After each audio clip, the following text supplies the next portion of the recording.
asking a man to risk his life for a $100 bet. I'll stake him. If you make it $1,000, even money.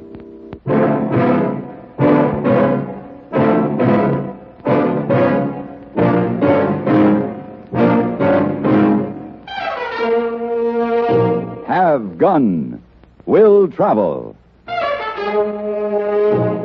Starring Mr. John Daner as Paladin. San Francisco, 1875. The Carlton Hotel. Headquarters of the man called Paladin.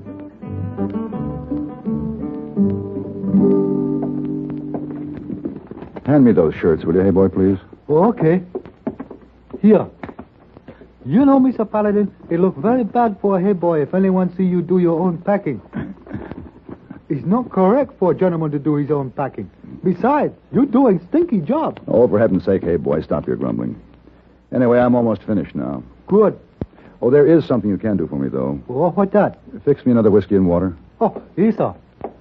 This is pretty far trip you take, Salamanca. Salamander, hey boy. No, it's not too far. Oh, where are here, Salamanca?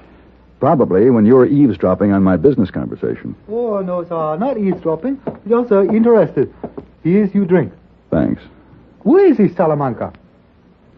Well, there's a city called that in Mexico and one in Spain, I think, and there's another one somewhere in South America. South America? Like I say, long trip. And like I say, I'm not going to Salamanca, hey boy. I'm going to Salamander City, California. And when I get there, I've got to You got to find a girl named Irene. Right. It seemed that this Irene... was in circus and quit and go to work in saloon because there's a fella in town she loved very much and is going to marry up with, and her father don't want her to do this, and he's going to pay you $1,000 to bring her back to San Francisco, and you say, okay, you say, you go. It's amazing how much you can hear while you mix drinks. Oh, yes, sir. Thank you very much. All the Chang family have very strong ears. You go now? I go.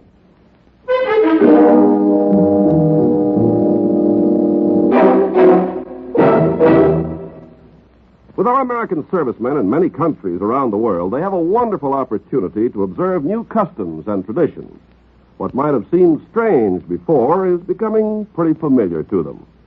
For instance, among the Mohammedans, to drink coffee with anybody is regarded as a sacred rule of hospitality, a token of peace. The berries are roasted over a charcoal fire, and the coffee is allowed to boil 3 times. It's thickly sugared and served in very small cups.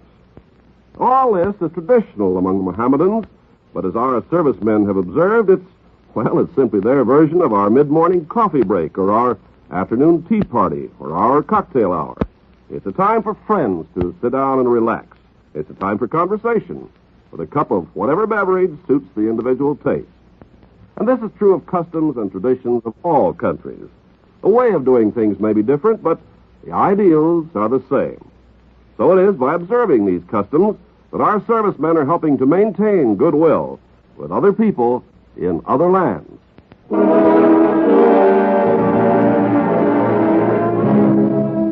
It was near sundown when the stage pulled into Salamander City. I got a room at the local hotel and walked across the street to the saloon to get a drink and perhaps some information about Irene Stanford. The Salamander Saloon was like any 100 of its brothers. The barkeep with his celluloid collar and derby hat. The ever-present painting of the lightly clad young lady with a rose in her hair. The mixture of cowboys, farmers, and townspeople trying to forget the toils of a day's work with beer or rye whiskey. Their heads were all turned to one side of the room where a little man was performing acrobatic tricks much to their amusement and appreciation. I found elbow room at the bar beside an attractive young lady who obviously worked for the house. You buying drinks for anyone, mister? Yeah, might be. I drink rye. That's a good drink. Barkeep, 2 glasses of rye. Yes, sir. Coming up. Hey, who's the acrobat? Dooley Delaware. Very good. He's the best. Used to be with Barnum. You're new here. What brings you into Salamander? I'm looking for a girl called Irene Stanford. Oh? What's your name? Paladin. You're from San Francisco? That's right. I might have known. There you are. 2 ryes. Thank you. What do you want with Irene? Oh, personal matter. You know her? Well, I can tell you this much. She's trying to make her own way, and she doesn't want you or anybody else sticking their nose into her business. You seem to know her pretty well. Well enough. Oh, how was that, Rena? Did you see me twist into that handspring? I sure did, Dooley. It was perfect. My knee's getting stronger and stronger. It won't be long. Dooley, this is Mr. Paladin. Dooley, Delaware. Well, how Billy, do? how are you? Mr. Paladin's from San Francisco. Oh, here, Rena. Hold this money for me. Sure, honey. It should be over $1 there. Everybody seems to be more generous tonight than usual. I think I'll go back and see if I can make some more. Oh, glad I met you, Mr. Paladin. Yes, glad to meet you, I'll be Dooley. right here at the bar, Dooley. Hey, nice little fella. Must be a good friend of yours. The only friend I've got in this town. Set him up, barkeep. Well, hello, Rena. Marquette. I see your boy keeping everybody entertained like always. Guess he thinks if he keeps on practicing, he'll be good enough for the circus someday. He was with the circus before he got his knee Oh, hurt. you believe that story? Bolo, fetch Dooley over here, will you? Yes, sir. Dooley. Who's he? Marquette. He runs Salamander City. He owns most of the town. He thinks that gives him the right to own everybody in it. Uh-huh. Now, who's that with him? Bolo, his errand boy. Did you want to see me, Mr. Marquette? Yeah, Dooley. How'd you like to make $50? $50? You wouldn't joke me, would you, Mr. Marquette? Well, there's a lot of talk about how good you are. You used to be with Barnum and Big Star in the circus. Oh, yes, sir. I might just give you a chance to prove how good you are. Now, this $50 says you can't walk a rope across this here saloon. Now, there's an easy bet for Dooley Delaware, ain't it? Well, I don't have a rope. Bolo, Yes, sir. How's about rigging it up from balcony to balcony? you think you could walk that, Dooley? Well, I think I can do it, but I can't meet the bet. I don't have $50. You rig her up, Bolo. Okay, Mr. Marquette. I'm always willing to make arrangements, Dooley. Now, how about if you don't make it, why, you curry my horse and shine up my boots every day for a whole year. No, Dooley, don't do it. What's the matter, Rena? You afraid your boy get hurt? It isn't a fair Why bet. don't you let the man speak for himself? What about it, Dooley? Oh, gee, I don't A know. little scared? Well, no, but like Rena says, it ain't a fair bet. You think you can make it, Dooley? I think so. Who are you? Oh, this here's Mr. Paladin. He's from San Well, Francisco. why are you so interested in Dooley, mister? I think you made a raw deal with him. Your bet's one-sided. It's his concern, not yours.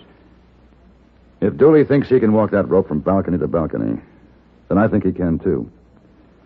I'm willing to stake him for the $50. Suit yourself, mister. It's your money. Mr. Paladin, it could go wrong. Maybe you shouldn't. You could use $50, couldn't you? I sure could. All ready, Mr. Marquette. Well, there she is, Dooley. You gonna do it? Well, all right, it's a bet. Dooley.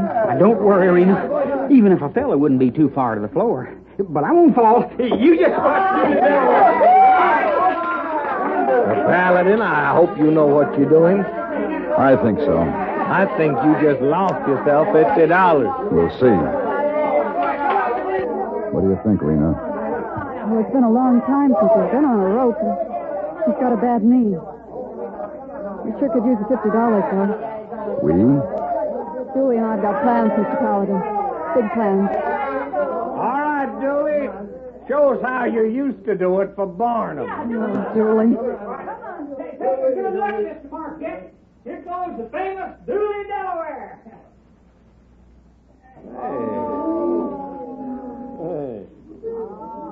Paladin, look behind the banister on the balcony. It's Bolo. Dooley, relax for a fall. Dooley! Hey! Oh, look at the rope. Stay here a minute. You all right, Dooley? I reckon so. Come on, let me help you up. Thanks. Well, what happened to the rope? Marquette's man used a knife. Oh, thanks for warning me. Dooley, looks like you lost your bet. You lost $50, Paladin. Mr. Delaware doesn't like to leave a winner on the board, Marquette. He'll repeat the bet, this time double. And your friend Bolo will be down here with the rest of them. Let Dooley call his own bets, mister. I'll cover for Dooley. $100, Mr. Marquette. For $100?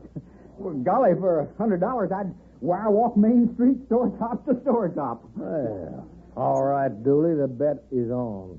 Somebody tie the rope back up. Who's talking about a rope? Dooley said Main Street, store top to store top on a wire. Oh, now, wait a That's minute. the bet. Now. You heard him. My 100 against yours says Dooley can't walk a wire across Main Street from the hotel to the saloon. Oh, Miss Marquette, I was just talking. That's a three-story drop, Well, Mark. that don't mean nothing to a real wire walker. Sorry, no bet. No bet. Well, what about it, Dooley? Wouldn't you like to make $100? Well, yeah, but I think But maybe you're it's my... scared, ain't you? Because you're no acrobat. I bet you was nothing but a trained monkey on the string for that circus. Hey, somebody throw him a few Come on, Julie, let's get out of here. No, wait a minute. Miss Marquette, I accept your challenge.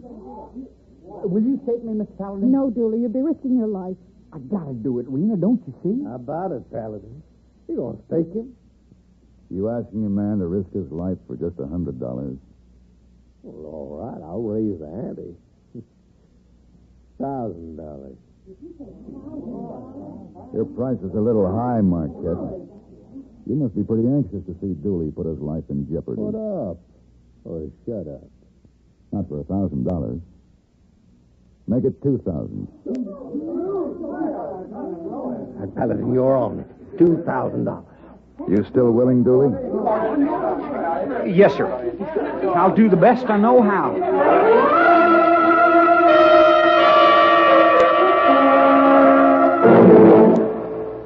When the Declaration of Independence was signed on July 4th, 1776, 8 of the signers were of foreign birth. Robert Morris was born in England, James Wilson and John Witherspoon in Scotland, James Smith, Matthew Thornton, and George Taylor in Ireland, and Francis Lewis in Wales. These men made outstanding contributions to the development of our country. The fact that they were born in other lands made no difference to their comrades. Today, 1 out of every 5 Americans is foreign-born or of foreign-born parents. The concept of judging men as men, not in terms of their origin, prevails today as in 1776. America's foreign-born citizens work with their countrymen for a better America. From the contributions of the past come the principles of the present. It was set for 9 o'clock the next morning. Dooley, Delaware, was to walk a wire across the main street of Salamander City. I left the saloon early and went to my hotel room to get a much-needed night's rest, but I couldn't sleep. I kept thinking about the little acrobat who had to prove to Marquette and the people of the town that he wasn't a monkey on a string. And he had to prove it for Rena's sake. I knew she was Irene Stanford, and my job was to take her back to her father in San Francisco, but that would have to wait. About midnight, I decided to get up and dress and join the crowd at the saloon, which I knew would still be celebrating the big event scheduled for the next morning. Mr. Paladin? Rena. Thank goodness you're still up. Oh, so what's the matter? It's Dooley. You come with me to his room? Oh, sure. There's something wrong? He's drunk. Dead drunk. Those fools over there kept giving him whiskey until he wasn't able to stand up. I tried to stop him, but he wouldn't listen. He had to show him he could hold his whiskey with the rest of them. Was Marquette still there? Yeah, he bought all the drinks. It figures. Protecting his investment. Here. When he got to the room, he just fell over on the bed. What can we do for him? Go downstairs and get a pot of coffee, Rena. I don't think coffee will do him any good now. Well, it'll help. There's one thing for sure. He won't be in any shape to walk that wire in the morning. Oh, he'll be in shape if I have to pump coffee into him all night. No. I don't want him hurt. I love this little guy. I'm not going to let him do it. I'm sorry about your money, Paladin, but that's the way it's going to be. Look, Rena, if Dooley doesn't show up in the morning, they'll laugh him right out of town. I don't care. We're going to leave anyway. You may not care, but Dooley will. He'll never leave with you unless he can prove to himself that he's worthy of your love. It's something a man like Dooley just has to do. Now, go on, Rena. Go get the coffee. I poured 2 pots of coffee into Dooley while Rena kept wet cloths on his head. Finally, he told us the room had stopped going round and round, and I made him lie down and try to get some sleep. The next morning, he seemed to be all right. By 9 o'clock, the crowd had gathered on Main Street, and the wire had been strung up between the hotel and the saloon. Rena joined me on the street to watch her little man do or die for his honor and my $2,000. We stood close to Marquette and Bolo to make sure they didn't have any last-minute shenanigans up their sleeves. Well, Paladin, seen you checking that wire out with Dooley. What's the matter? Don't you trust us? Not after last night? Yeah, you boy got a little drunk, didn't he? Yeah. Yes, he did, thanks to you. Well, you don't think It was a that good try, Marquette, but Dooley's all right this morning. Well, then we ought to get a good performance from the little monkey. We'll see. Mr. Paladin, Yes, Rena. I don't know whether I can look at him or not. You better. Dooley'd be disappointed if you didn't see this. Everybody be quiet. I'm ready to go. Rena, watch me close. This is for you. I will, Dooley. You'll do real good. Paladin. Keep your fingers crossed, Rena. There he goes.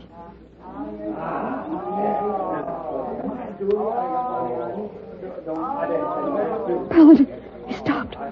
Dooley, what's the trouble? Are you all right? Sure, I'm fine. Hey, Mr. Marquette, how about this? Did you see that? He went into a flip right in the middle of the wire. Yes, I saw it. He saved to the other side. That Dooley, whirling a complete turn right up there in the middle of nowhere.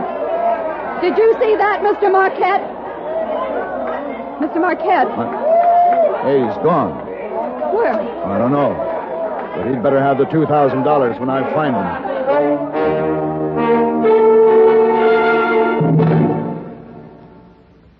Say, let me put a question to you. How much do you appreciate the things that make life just a little easier? Like living any place you've a mind to. Now, according to our Constitution, if we don't like where we live, we can move to any other state we want to. All we have to do is hop in our car or take a train or a plane, and off we go. And when we get where we're going, there's plenty of stores and shops and tradesmen to help us in our new home. But let's go back a spell to 1790 and see what happened then when folks got the urge to move. If you were living back then, you'd maybe pick up a copy of the Providence Gazette, and you read an article called Advice to American Farmers. It tells all about moving out west, which is western Pennsylvania and Ohio in 1790. It says if you're moving, you'd better take along some apple, peach, and garden seeds, a kettle for boiling maple sap, and, of course, a gun and plenty of ammunition. You should also have a Bible. Other folks moving west in 1790 took along maple saplings to plant, or homemade tools they could use to build boats when they got there. Boats were about as important as horses in 1790. Most of the towns were built inside a fort, since the Indians didn't especially like all this pioneering that was going on, and guns and ammunition were worked overtime. And Indians weren't the only ones who gave folks trouble. There was plenty of bear and wolves and other wild animals to keep folks on their toes. But somehow, in spite of all the fuss and bother of moving into a new community, folks in 1790 didn't complain. They just kept working and fighting, so living would be easier in the future. The future you're now protecting.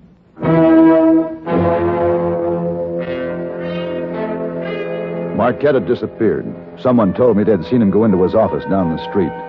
I left the crowd celebrating a new hero and ran down to Marquette's office. He wasn't there.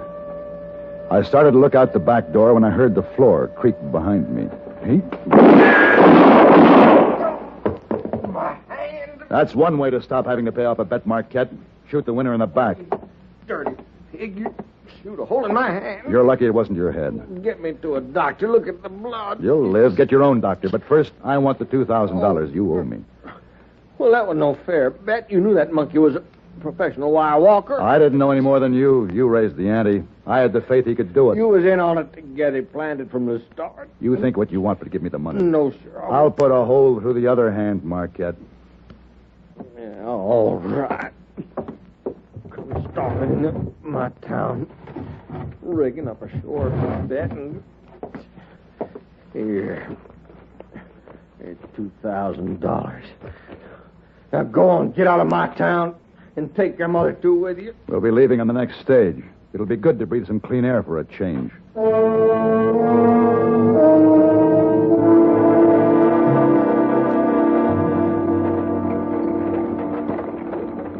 You sure you won't change your mind, Rena? The stage goes all the way to San Francisco. No. Julie and I are still getting off the next town. I hear the circus is still there. Uh-huh. Your father will be disappointed. I know. He's got to understand that his daughter has to make her own way. When he does, I'll come back and visit him. Rena and I are going to be married, Mr. Paladin. Congratulations, Dooley. I'm going to join Barnum again. They'll pay good money when I show them that Dooley Delaware is still king of the wire walkers. Yeah, Rena won't ever have to work in a saloon again. Her father will be glad to hear that, Dooley. Oh, by the way, here's your share of the bet, $1,000. It'll give you a good start. Oh, you don't have to give us that. It was your money you staked him with. I know, but I'm still $1,000 for the good. That'll make up for the fee I won't be getting from your father. Oh, Mr. Paladin, thank you for everything. Forget it, Dooley. You just take good care of Rena.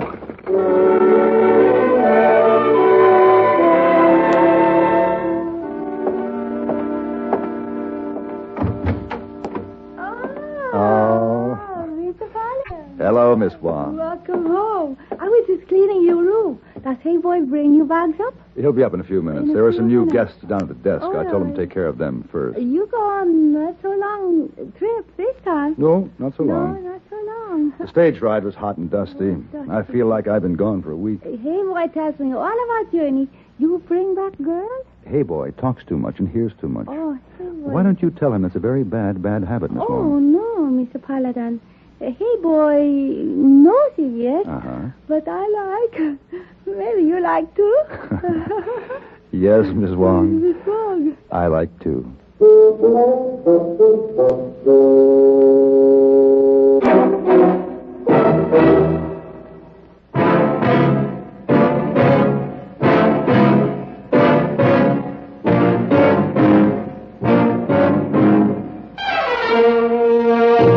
Have Gun Will Travel.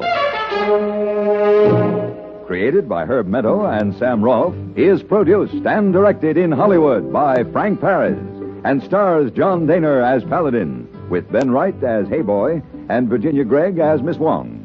Tonight's story was written by Don Brinkley and adapted for radio by Alan Sloan. Featured in the cast were Sam Edwards, Lawrence Dobkin, James Nusser, and Peggy Weber.